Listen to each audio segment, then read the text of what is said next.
হ্যাঁ, তো যা আমি এর আগের দিনও আপনাদের বলেছিলাম যে তাপমাত্রা কিন্তু আবার ঊর্ধ্বমুখী হতে শুরু করে দিয়েছে আর কি। ঊর্ধ্বমুখী হতে শুরু করে দিয়েছে এবং সেটা আমরা দেখতেই পাবো। তো পূর্বাভাস এরকম আছে যেমন আজকে দক্ষিণবঙ্গতে মাত্র কয়েকটি জেলাতে হালকা বৃষ্টিপাতের কিছু কিছু দু এক জায়গাতে হওয়ার সম্ভাবনা আছে। সেই জেলাগুলি হচ্ছে আপনার বাঁকুড়া, ঝাড়গ্রাম, পূর্ব এবং পশ্চিম মেদিনীপুর এবং দক্ষিণ চব্বিশ পরগনাতে। এবং উত্তরবঙ্গতে আপনার উত্তরবঙ্গের যে 5টি যে জেলা আছে সেই জেলাগুলিতে জেলাগুলির মধ্যে 3টি জেলাতে বেশ কিছু জায়গাতে আপনার কিছু জায়গাতে বৃষ্টিপাতের সম্ভাবনা আছে। আর আলিপুরদুয়ার আর কোচবিহারে দু এক জায়গাতে হালকা বৃষ্টিপাতের সম্ভাবনা আছে। এবং দার্জিলিং, কালিম্পং এবং জলপাইগুড়িতে কিছু জায়গাতে আপনার আপনার হালকা হালকা থেকে মাঝারি বৃষ্টির সম্ভাবনা আছে। এটা হচ্ছে আজকে। আগামীকাল আপনার কিন্তু বৃষ্টিপাতের যে এলাকাটা দক্ষিণবঙ্গে একটু মুভ করে গেল, ওটা আপনার চলে গেল পশ্চিমের জেলাগুলো, আপনার বীরভূম এবং পশ্চিম বর্ধমানে আপনার হালকা থেকে মাঝারি বৃষ্টিপাত এক দু জায়গায় হওয়ার সম্ভাবনা আছে এবং মুর্শিদাবাদে। আর উত্তরবঙ্গতে মাত্র উত্তরের 5টি জেলাতে কিছু জায়গাতে অ্যাট এ ফিউ প্লেসেস হালকা থেকে মাঝারি বৃষ্টিপাতের সম্ভাবনা আছে। অবশ্যই এগুলি সব উইথ থান্ডার। তৃতীয় দিনে কিন্তু দক্ষিণবঙ্গে কোনো বৃষ্টিপাতের পূর্বাভাস নেই। তৃতীয় দিন হচ্ছে ড্রাই। তৃতীয় দিন মানে 17 তারিখে। 17 তারিখ হচ্ছে সম্পূর্ণ ড্রাই। এবং উত্তরবঙ্গতে কেবলমাত্র দার্জিলিং, জলপাইগুড়ি এবং কালিম্পংয়েই হালকা থেকে মাঝারি বৃষ্টিপাত এক দু জায়গাতে হওয়ার সম্ভাবনা আছে। 18 তারিখে 18 তারিখেও আপনার দক্ষিণবঙ্গের কোনো জায়গাতে বৃষ্টিপাতের সম্ভাবনা নেই, আমরা কোনো পূর্বাভাস দিইনি। 18 তারিখে আপনার উত্তরবঙ্গের যে 5টি উত্তরের জেলা আছে, দার্জিলিং, জলপাইগুড়ি, কালিম্পং এবং আলিপুরদুয়ার, কোচবিহার, এই 5টি জেলাতে হালকা থেকে মাঝারি বৃষ্টিপাত এক দু জায়গাতে হওয়ারই সম্ভাবনা আছে। কিন্তু দক্ষিণবঙ্গ সম্পূর্ণ ড্রাই। এবং পঞ্চম দিনে আবার একটু বৃষ্টিপাত আমরা পেতে পারি পশ্চিমের জেলাগুলিতে, পেতে পারি। মানে আপনার বীরভূম, বর্ধমান, বাঁকুড়া, পুরুলিয়া, ঝাড়গ্রাম এবং পশ্চিম বর্ধমান, এই জেলাগুলিতে হালকা থেকে মাঝারি বৃষ্টিপাত এক দু জায়গাতেই আমরা পেতে পারি। এবং উত্তরবঙ্গে কিন্তু সবকটি জেলাতেই বৃষ্টিপাতের সম্ভাবনা আছে। তার মধ্যে উত্তরবঙ্গের যে সবথেকে উত্তরে যে 5টি জেলা আছে ওগুলিতে কিন্তু অনেকখানা জায়গা জুড়ে মানে fairly wide spread rain with থান্ডারের সম্ভাবনা আছে। এটা হচ্ছে পঞ্চম দিনে। ষষ্ঠ দিনে পশ্চিমবঙ্গের সবকটি জেলাতে, ষষ্ঠ দিন মানে 20 তারিখে, 20 তারিখেই না কে যেন বলছিল ভোট, 19 তারিখ না 20 তারিখে, হ্যাঁ 20 তারিখে কিন্তু পশ্চিমবঙ্গের সব জেলাতেই হালকা থেকে মাঝারি বৃষ্টিপাতের সম্ভাবনা আছে। তার মধ্যে উত্তরবঙ্গতে তো ভোট মনে হয়ে গেছে। উত্তরবঙ্গতে কিন্তু যে উত্তরের যে 5টি জেলা সেগুলোতে কিন্তু ফেয়ারলি ওয়াইড স্প্রেডেড মানে বেশ অনেক 50%-এর ওপর এরিয়া জুড়ে বৃষ্টিপাতের সম্ভাবনা আছে। আর অন্যান্যগুলিতে হালকা থেকে মাঝারি বৃষ্টিপাতের পশ্চিমবঙ্গের সব জেলায় ইনক্লুডিং কলকাতাও কিন্তু এর মধ্যে ইনক্লুডেড আছে। আর 21 তারিখেও আপনার পশ্চিমবঙ্গের সব জেলাতে বৃষ্টিপাতের সম্ভাবনা আছে। আপনার আপনার 25% স্ক্যাটার্ড রেনফল আর কি, হালকা থেকে মাঝারি বৃষ্টিপাত। আর উত্তরের জেলাগুলিতে আপনার ফেয়ারলি ওয়াইড স্প্রেড সম্ভাবনা সপ্তম দিনে। তার মানে আমরা 20 তারিখ 21 তারিখে গোটা পশ্চিমবঙ্গের সব জেলাতেই হালকা থেকে মাঝারি বৃষ্টিপাত বেশ কিছু জায়গাতে বা দু এক জায়গাতে আমরা পেতে চলেছে, পাওয়ার সম্ভাবনা আছে।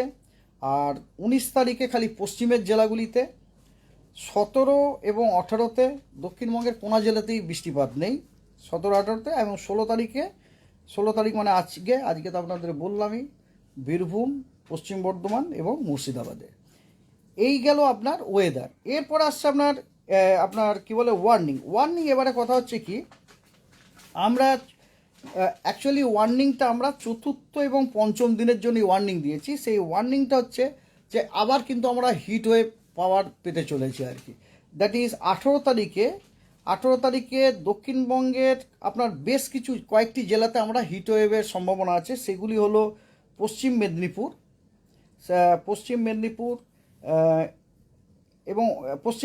এবং পশ্চিম বর্ধমান এবং বাকি অনেকগুলি জেলা, যেমন ধরুন নদিয়া, পূর্ব বর্ধমান, হুগলি, তারপরে ঝাড়গ্রাম, পুরুলিয়া, এই জেলাগুলিতে আপনার কিন্তু হট এবং হিউমিড ওয়েদার হওয়ার সম্ভাবনা আছে।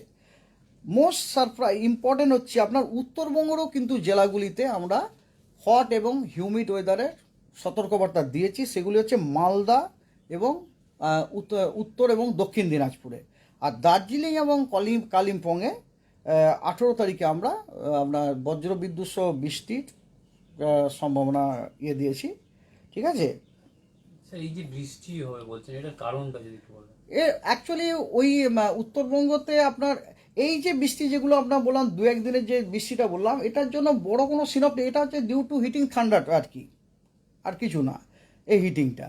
আর উত্তরবঙ্গতে বৃষ্টির কারণ হচ্ছে যে ম্যাক্সিমাম টাইমই আমরা দেখতে পাই যে উত্তরবঙ্গের থ্রু দিয়ে একটা ইস্ট ওয়েস্ট অক্ষরেখা পাস করে ওই ওটা এবং কিছু ময়েশ্চার অ্যাভেলেবিলিটি আছে, ওই জন্য আমরা ওখানে পাই আর কি।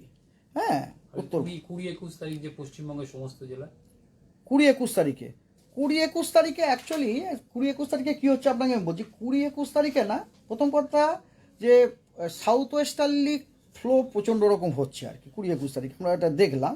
আর শুধু তাই নয়, আপনার কথা হচ্ছে যে ওই যে ইস্ট ওয়েস্ট যে আপনার অক্ষরেখার কথাটা বলছিলাম, ওটা একটু সাউথের দিকে নেমে যাওয়ার সম্ভাবনা আছে। সেই কারণে আর কি আমরা সাউথেও বৃষ্টিপাতের সম্ভাবনা, এবং ওটা একটা লিফটিংয়ের কাজ করবে। তাছাড়া তো হিটিং আছে, হিটিংয়ের জন্য থান্ডারস্টর্ম হওয়ার সম্ভাবনাটা আছে আর কি।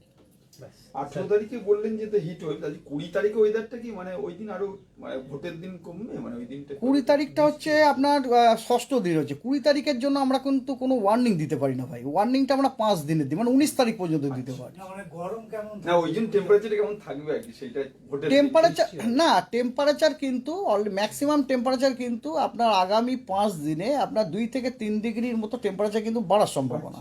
হ্যাঁ, টেম্পারেচার কিন্তু ঊর্ধ্বমুখী, টেম্পারেচার ওই ঊর্ধ্বমুখী। দিন বৃষ্টির কথা বললেন ওই 20 তারিখ, সেই জন্য হ্যাঁ, 20 তারিখে ওয়েদারটা আমরা বলেছি, দ্যাট ইজ কারেক্ট। 20 তারিখে ওয়েদার আছে। এটা আর একটা হচ্ছে কি 19 তারিখে, হ্যাঁ গরম বললাম তো না, টেম্পারেচার বাড়বে, আপনার টেম্পারেচার বাড়বে। আর 19 তারিখে আপনার বেশ কিছু জেলাতে হিট ওয়েভের সম্ভাবনা আছে। সেটা হচ্ছে আপনার পশ্চিম মেদিনীপুরে, বাঁকুড়াতে, পশ্চিম বর্ধমানে, বীরভূমে, এই জেলাগুলিতে আপনার হিট ওয়েভের সম্ভাবনা আছে। এবং হট অ্যান্ড হিউমিড ওয়েদার হওয়ার সম্ভাবনা হচ্ছে মুর্শিদাবাদ, নদিয়া, পূর্ব বর্ধমান, পুরুলিয়া এবং ঝাড়গ্রামে। আর thunderstorm with rain and gusty wind উত্তরবঙ্গের সবকটি জেলাতে 20 তারিখে। এটা হচ্ছে ইট ইজ নট 20 তারিখ, সরি 19 তারিখ। আমরা ওয়ার্নিং অ্যাকচুয়ালি 5 দিনেরই দিতে পারি, 16, 17, 18, 19। তাহলে তো 20 তারিখ তো আজকে 16 তারিখ না, 16, 17, 18, 15 তারিখ এটা, ইয়েস। তাহলে আমরা 20 তারিখেটা এখন দিতে পারবো না। 20 তারিখটা আপনারা কালকে পাবেন। স্যার এবার ওই সাইক্লোনের বিষয়টা বলে দিন যারা খবর না, প্রথম কথা হচ্ছে যে আমি বা আমাদের ডিপার্টমেন্টের কেউই কিন্তু কোনো মিডিয়াকে আমরা বলিনি যে বে অফ বেঙ্গলে কোনো সাইক্লোন ফর্ম হতে চলেছে বা কোনো নাম সমেত। কিন্তু দুর্ভাগ্যবশত কিছু মিডিয়াতে আমি দেখলাম, এমনকি আমার কাছে সবথেকে আমার খারাপ লাগলো যে মেয়রের যে ওএসডি, উনি আমাকে একটা হোয়াটসঅ্যাপ ক্লিপ পাঠালেন। আমি নাম করতে চাই না কোনো মিডিয়া হাউস, সেই মিডিয়া হাউসে সেখানে দিয়েছে ঘূর্ণিঝড়, একটা নাম কোট আনকোট, আমি নামটা করতে চাই না, ধেয়ে আসছে। আমি বুঝতে পারলাম না যে এই ইনফরমেশন তারা কোথা থেকে পেয়েছেন। আমি আপনাদের যখনই আমি আপনাদের সাথে ব্রিফিং করেছি, আমি কিন্তু কোনো সময় আপনাদেরকে বলিনি যে বে অফ বেঙ্গলে কোনো সাইক্লোন ফর্ম হতে চলেছে। আমি জাস্ট এই কথাটা বলেছি যে গত সপ্তাহে আমাদের ডিপার্টমেন্ট যে এক্সটেন্ডেড রেঞ্জ প্রেডিকশনটা দিয়েছিল, সেই প্রেডিকশনের সেকেন্ড উইকে একটা ইঙ্গিত ছিল। সেকেন্ড উইকটা হচ্ছে যেটা 23 তারিখে এন্ডিং হয়, সেখানে একটা ইঙ্গিত ছিল যে there is a very low probability of cyclogenesis মানে কিন্তু সাইক্লোন হওয়া নয়।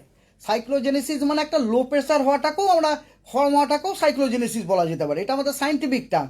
এবং তার সম্ভাবনাটা কিন্তু খুব কম, সেটাও কিন্তু আমি বলেছিলাম, সেটা হচ্ছে মাত্র 30%। ইট ডাজ নট মিন যে cyclone will form and it will cross এবং ঘূর্ণিঝড় করে দেবে, এরকম কোনো নামের কোনো প্রশ্নই ওঠে না। তো জাস্ট আপনাদের কাছে আবার আমরা রিকোয়েস্ট করছি, আমাদের মুখ দিয়ে কিছু বলাবার চেষ্টা করবেন না, এবং আমরা যেটা বলছি সেটাই কিন্তু আপনারা প্রচার করার চেষ্টা করবেন, তাহলে কিন্তু আমি বাধ্য হব মিডিয়া ব্রিফিং দেওয়া বন্ধ করতে। আমি অলরেডি আমার বসে আমার যারা ঊর্ধ্বতন অফিসার তাদের সাথে আমি কথা বলেছি, হ্যাঁ, যে আদারওয়াইজ আমাকে কিন্তু বাধ্য হতে হবে, ঠিক আছে? কারণ কথা হচ্ছে আমাদের স্টেটমেন্টের সঠিকতার উপর নির্ভর করছে আমাদের চাকরি। আমি যদি এমন একটা স্টেটমেন্ট দিই which is not compatible with the decision of my department, my job will be at stake. So please take care this thing. Thank you sir.